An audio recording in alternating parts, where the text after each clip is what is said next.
तो हेलो और नमस्कार दोस्तों, कैसे हो आप सब लोग। आशा करते हैं सब लोग ठीक होंगे। तो आज हम एमकॉम का जो बिजनेस एनवायरनमेंट का क्वेश्चन पेपर लेकर आ चुके हैं।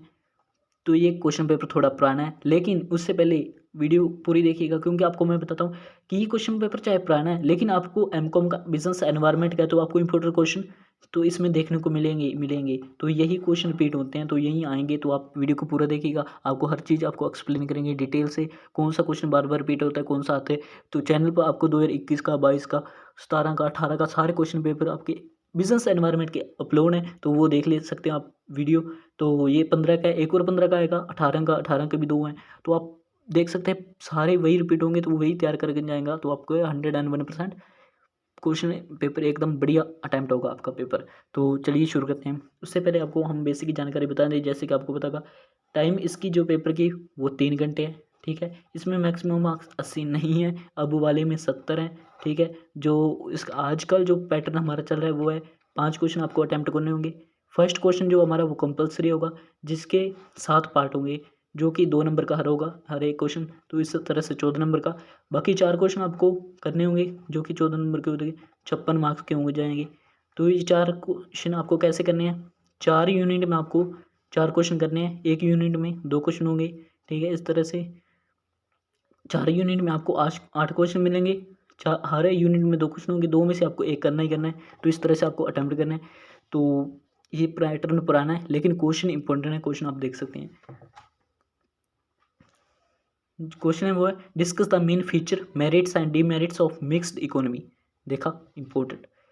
Third, what are the main objective of the new industrial policy, how far the government has been able to achieve this objective. Fourth, write about the main component of globalization.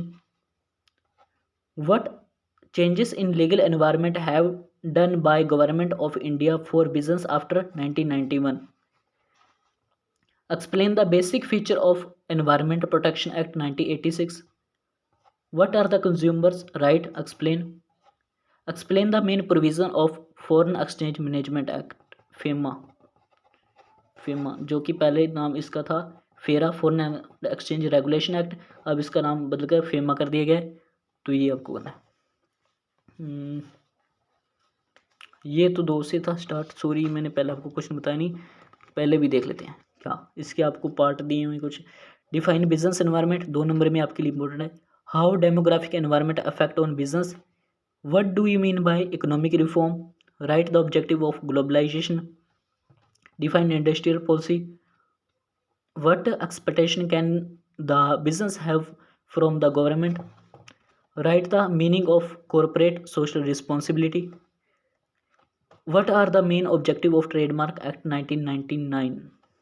ठीक है, B में जो हमारे पास question है, business decision are conditioned by 2 broad sets of factor comment. Next में C में यहाँ पर, what do you mean by economic system? Give the critical assessment of various economic system. What do you mean by disinvestment? Explain the government policy on disinvestment of PSVs in India. What is meaning of pollution? What measures have been laid down by Environmental Protection Act 1986 to improve environment and prevent pollution? Analyze the export and export-import policy of India for the period 2002 to 7। Next Hindi medium फटाफट से देख लेते हैं। व्यावसायिक वातावरण को परिभाषित कीजिए। जननांकीय वातावरण व्यावसायिक वातावरण को किस तरह से प्रभावित करता है। आर्थिक सुधारों से आप क्या समझते हैं। भूमंडलीय के उद्देश्यों को लिखिए। औद्योगिक नीति को परिभाषित कीजिए। व्यवसाय को सरकार से क्या आशय रहती है। कॉर्पोरेट सामाजिक उत्तरदायित्व के अर्थ को लिखिए। व्यापार चिन्ह 1999 के मुख्य उद्देश्य क्या हैं। व्यावसायिक निर्णय 2 बड़े तत्वों द्वारा प्रभावित होते हैं, विवेचन कीजिए।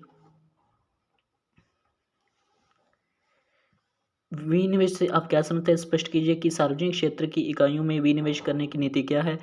प्रदूषण का क्या अर्थ है। वातावरण सुरक्षा अधिनियम 1986 के अनुसार वातावरण का सुधार और प्रदूषण से बचाव के लिए क्या कदम उठाए गए। 2002 से 7 तक की समयावधि की भारतीय आयात निर्यात नीति का मूल्यांकन कीजिए। मिश्रित अर्थव्यवस्था की मुख्य विशेषताएं, गुणों व अवगुणों को बताइए। नई औद्योगिक नीति के उद्देश्य क्या हैं? सरकार इन उद्देश्यों को कहाँ तक प्राप्त कर सकी? भूमंडलीकरण के मुख्य घटकों के बारे में लिखिए। भारत सरकार द्वारा 1991 के बाद वैधानिक वातावरण में व्यवसाय के लिए क्या परिवर्तन किए गए? वातावरण अधिनियम 1986 की आधारभूत विशेषताओं के बारे में वर्णन कीजिए। उपभोक्ता अधिकार क्या है? स्पष्ट कीजिए। विदेशी विनिमय प्रबंधन अधिनियम के मुख्य प्रावधानों को स्पष्ट कीजिए। आर्थिक तंत्र से आप क्या समझते हैं? विभिन्न आर्थिक तंत्रों का आलोचनात्मक मूल्यांकन कीजिए। चैनल को सब्सक्राइब भी कीजिए। Thank you.